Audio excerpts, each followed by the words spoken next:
संभल में पत्थरबाजी के बाद हालात तनावपूर्ण, हर गली में ड्रोन कैमरे से रखी जा रही निगरानी, घरों की छतों पर भी पुलिस बल तैनात। डिप्टी सीएम केशव प्रसाद मौर्य बोले, कोर्ट के निर्देश का पालन करना सरकार और पुलिस का कर्तव्य, जो भी इनमें बाधा डालेगा उसके खिलाफ कार्रवाई की जाएगी। एसपी की मौजूदगी में मस्जिद से निकाली गई सर्वे टीम, पुलिस ने सभी को सुरक्षित स्थान पर पहुंचाया। एसपी कृष्ण कुमार ने हालात नियंत्रण में होने का दावा किया है। कहा, कुछ लोगों ने पथराव किए और कुछ गाड़ियों में आग लगा दी गई। पुलिस ने इस पर जवाबी कार्रवाई की है। अधिवक्ता विष्णु शंकर जैन ने भी जामा मस्जिद की सर्वे पूरी होने की जानकारी दी। कहा, 29 नवंबर को कोर्ट में होगी सुनवाई। जामा मस्जिद को हिंदू पक्ष के हरिहर मंदिर होने का किया था दावा। याचिका पर सुनवाई करते हुए कोर्ट ने सर्वे का दिया था आदेश। मस्जिद के सर्वे के लिए मुस्लिम पक्ष ने दी है सहमति। दोनों पक्षों की मौजूदगी में हुआ सर्वे। 19 नवंबर को हुआ था पहला सर्वे। एनसीपी विधायक दल के नेता चुने गए अजीत पवार। विधायक दल की बैठक में सर्वसम्मति से लगी मुहर। कांग्रेस पर हमलावर हुए बीजेपी प्रवक्ता शहजाद पुनावाला बोले, कांग्रेस की एक ही पहचान है, लोकतंत्र और जनता का अपमान करना।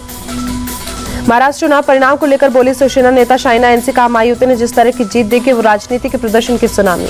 परिणाम पर यूबीटी नेता संजय राउत बोले, बाला साहेब ठाकरे ने भी जीवन में ऐसी बहुत हार जीत देखी है। हम लड़ते रहेंगे, महाराष्ट्र के खिलाफ जो काम हो रहे हैं उसका विरोध करते रहेंगे। मुंबई में सावंतवाड़ी विधानसभा से नवनिर्वाचित शिवसेना विधायक दीपक केसरकर ने कहा, ये महायुति का जनता को दिया आशीर्वाद है। लोकसभा चुनाव में गलत नैरेटिव सेट किया गया था। गोवा के मुख्यमंत्री प्रमोद सावंत का बयान। कहा, महाराष्ट्र में विकास के लिए लोगों ने मतदान किया। प्रमोद सावंत बोले, मैं महाराष्ट्र की जनता का बहुत अभिनंदन करता हूं। लोगों ने दिखा दिया कि विकसित महाराष्ट्र का सपना साकार हो सकता है।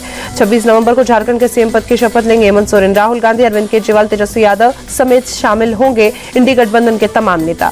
झारखंड में नई सरकार की रूपरेखा को लेकर कांग्रेस के शीर्ष नेताओं ने हेमंत सोरेन से बातचीत की। सूत्रों के मुताबिक जेएमएम से 6, कांग्रेस से 4 और आरजेडी के कोटे से 1 मंत्री।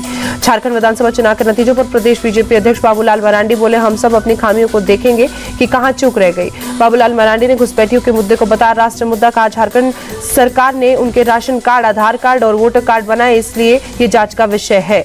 बीजेपी प्रवक्ता प्रदीप भंडारी बोले, जो लोग ईवीएम को दोष दे रहे हैं उसी ईवीएम से झारखंड में भी चुनाव कराए गए। झारखंड विधानसभा नतीजों पर जेएमएम नेता मनोज पांडे ने कहा, झारखंड की जनता ने कल्पना सोरेन के आंसुओं का हिसाब चुकता कर दिया। डबल इंजन की बातें वो लोग करते थे, लेकिन डबल इंजन यहाँ दिखा। झारखंड विधानसभा चुनाव के परिणाम पर बोले झारखंड कांग्रेस प्रभारी गुलाम अहमद मीर। कहा, कांग्रेस के बारे में अफवाह फैलाने वालों को जवाब मिला, ये एक सम्मानित जनादेश है। बीजेपी के एक है तो सेफ है के नारे पर बोले तेजस्वी यादव, अलग कौन है, सब तो एक ही है। नफरत फैलाने का काम करती है बीजेपी। लोग 2024 में झारखंड हारे हैं, 25 में बिहार भी हारेंगे। यूपी के डिप्टी सीएम केशव प्रसाद मौर्य ने सपा पर तंज कसा। कहा, 9 सीटों का दावा करने वाले अब गिनती नहीं बता पा रहे। कुंदरकी चुनाव की हार पर बोले अखिलेश यादव, कुंदरकी में पुलिस वालों ने लोगों को वोट डालने से रोका, पुलिस वालों पर तो लूट का केस बनता है। अखिलेश बोले, कुछ अधिकारियों ने बेईमानी की, सपा के बूथ एजेंट को पुलिस ने बाहर निकाला। अगली बार 1 लाख वोटों से जीतेंगे कुंदरकी सीट। सपा महासचिव रामगोपाल यादव का संभल हिंसा पर अजीबोगरीब बयान। बोले, जब पुलिस बूथ लूटेगी तो लोग निराश होकर क्या करेंगे। उत्तर प्रदेश सरकार के मंत्री स्वतंत्र देव सिंह का बयान। बोले, कार्यकर्ताओं के परिश्रम की जीत। संसद का शीतकालीन सत्र कल से। सत्र शुरू होने से पहले संसद भवन में हुई सर्वदलीय बैठक। 20 दिसंबर तक चलेगा सत्र। बीएसपी सुप्रीमो आयाति ने किया बड़ा ऐलान, अब देश में कोई चुनाव नहीं लड़ेगी। बीएसपी नतीजे के बाद ईवीएम में धांधली और सरकारी मशीनरी के दुरुपयोग का आरोप लगाया।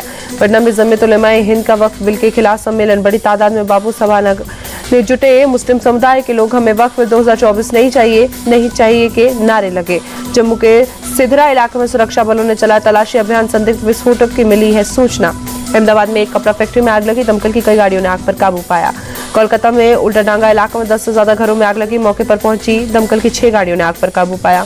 असम के जोरहाट में अनूठा डाक टिकट संग्रह प्रदर्शनी, डाक टिकटों पर पोस्ट कार्ड और अन्य यादगार वस्तुओं का एक समृद्ध संग्रह सिवापेक्स शिवसागर पोस्टल डिवीजन ने किया आयोजित। दिल्ली के कई क्षेत्रों में बहुत खराब श्रेणी में AQI, कर्तव्य पथ पर सुबह से छाई धुंध की मोटी परत। दिल्ली के आनंद विहार में AQI 473, अक्षरधाम इलाके में धुंध छाई गंभीर श्रेणी में AQI। दिल्ली की यमुना नदी में बड़ा प्रदूषण, कालिंदी कुंज इलाके में नदी में तैरते दिखे जहरीले छाग। आगे वायु गुणवत्ता मध्यम श्रेणी में, कोहरा में धुंध नजर आया ताजमहल। मुरादाबाद शहर में सुबह से आया घना कोहरा, कोहरे में विजिबिलिटी कम हुई। मुंबई में सुबह छाई धुंध, बांद्रा रिक्लेमेशन में धुंध के चलते विजिबिलिटी कम हुई। उत्तराखंड के मुख्यमंत्री पुष्कर सिंह धामी ने देहरादून में देखी film 10 Sabarmati report. CM Dhami के साथ अभिनेता विक्रांत मैसी भी थे। फर्स्ट टेस्ट के तीसरे दिन भारत का पलड़ा मजबूत, ऑस्ट्रेलिया के सामने रखा 534 रनों का विशाल टारगेट। फर्स्ट टेस्ट की दूसरी पारी में यशस्वी जायसवाल का शानदार शतक, 15 चौकों और 3 छक्कों की मदद से 161 रन बनाए। लंबे समय बाद फॉर्म में लौटे विराट कोहली, फर्स्ट टेस्ट की दूसरी पारी में शानदार शतक जड़ा। 15 टेस्ट के बाद कोहली के बल्ले से निकली सेंचुरी।